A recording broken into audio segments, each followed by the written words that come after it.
Ah, perfect 10. Oh wait, you're supposed to play the game?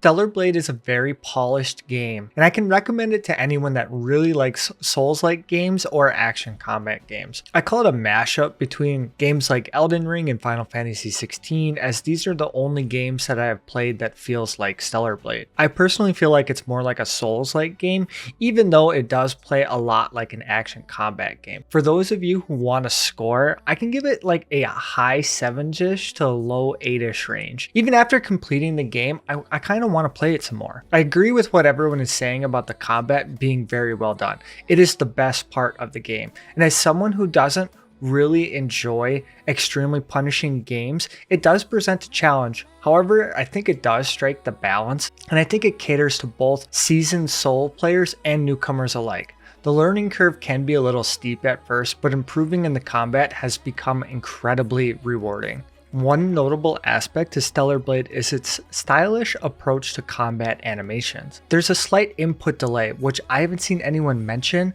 which adds to the smoothness and fluidity of the animations and gameplay experience. However, I find it a questionable decision in a fast-paced combat game like Stellar Blade. I often found myself questioning if it was because of the delay or if I'm just coping because I'm bad in learning the game. I'm probably just bad.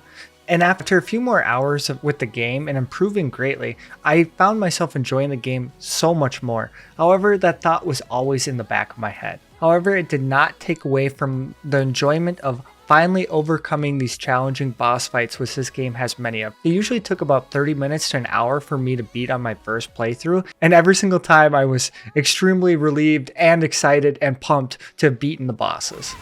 Oh! Where's the QTE? Okay, the combat's kinda goated. Oh my god. Once you get the hang of it, oh, it's so good. It's so good. Fantastic finish.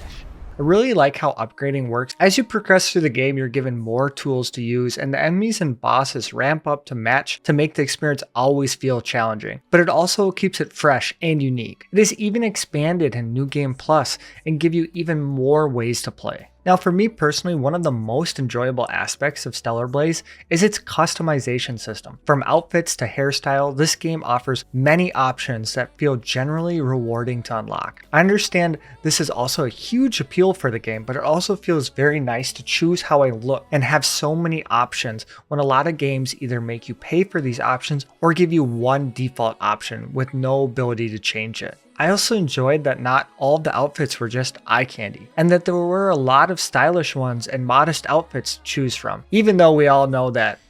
Pog, I see why you picked this outfit. Even though I'm sure everyone has looked respectfully at Eve, there are a lot of parts of the game and parts of her that I think are overlooked, such as the hair physics. It's arguably the best physics in the entire game, even over the jiggle physics. Jiggle. Physics. Jiggle. What were we talking about again?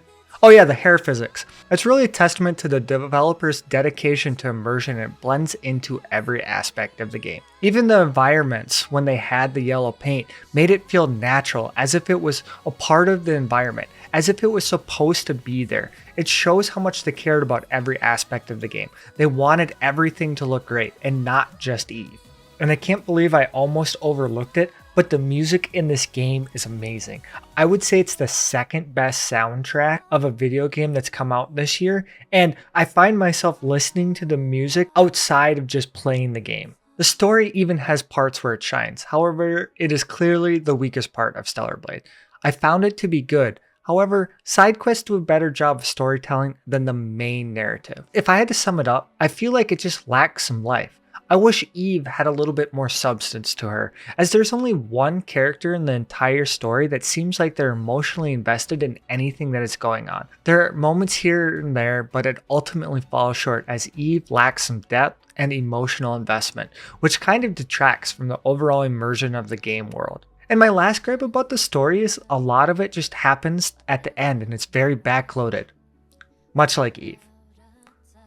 I hate myself. Despite some narrative shortcomings, Shift Up proves it has the potential. Stellar Blade's challenging gameplay, innovative features, captivating world building, and unique character design makes it a standout title. Even as I found myself have beaten the game, I still have this desire to want to go play more, and I think that's a sign of a great game. And I hope they can learn and improve, as I would be very excited for Stellar Blade 2.